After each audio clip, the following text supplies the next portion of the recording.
কেউ যদি জীবনে খুব বেশি সফল হতে চায়, খুব বড় ব্যবসায়ী হতে চায়, খুব বড় আলেম হতে চায়, খুব বড় ডাক্তার হতে চায়, তাহলে আল্লাহ রাসূল যেমন খুব মহান নবী, মাকাম মাহমুদ, অনেক বড় কিতাব কোরআন, শেষ নবীর দায়িত্ব, সর্বশ্রেষ্ঠ নবীর দায়িত্ব, এত মহান জায়গা অর্জন করার জন্য, এত বড় দায়িত্ব অর্জন করার জন্য যেমন আল্লাহ তাআলা রাসূলকে বলেছে আপনাকে রাতের সালাত আদায় করতে হবে, না হলে এই দায়িত্ব, এই সফলতা আপনি অর্জন করতে পারবেন না।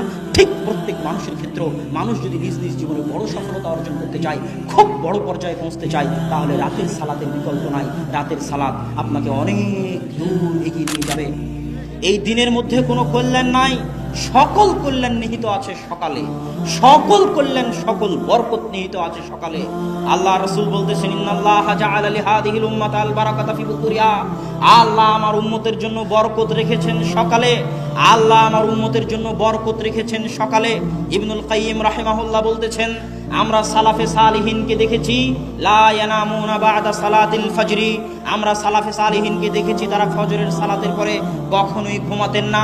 হাত্তা ফি শিদ্দাহ ওয়া ফিস সাফার, যদিও তারা কঠিন অবস্থার মধ্যে থাকেন না কেন, কঠিন সফরে থাকেন না কেন, সফরে থাকলেও রাত জেগে কাজ করলেও তাদেরকে আমি ফজরের পরে ঘুমাতে দেখিনি। ইয়ান্তাদিরুনা ইলা তুলুইশ শামস, সালাফে সালিহিনকে দেখেছি যদি তাদেরকে ঘুমাতেই হয় রাত্রি জাগরণের কারণে, রাতে কঠিন ও কঠোর পরিশ্রম করার কারণে, তাহলে তারা সূর্য ওঠা পর্যন্ত অপেক্ষা করতেন। সূর্য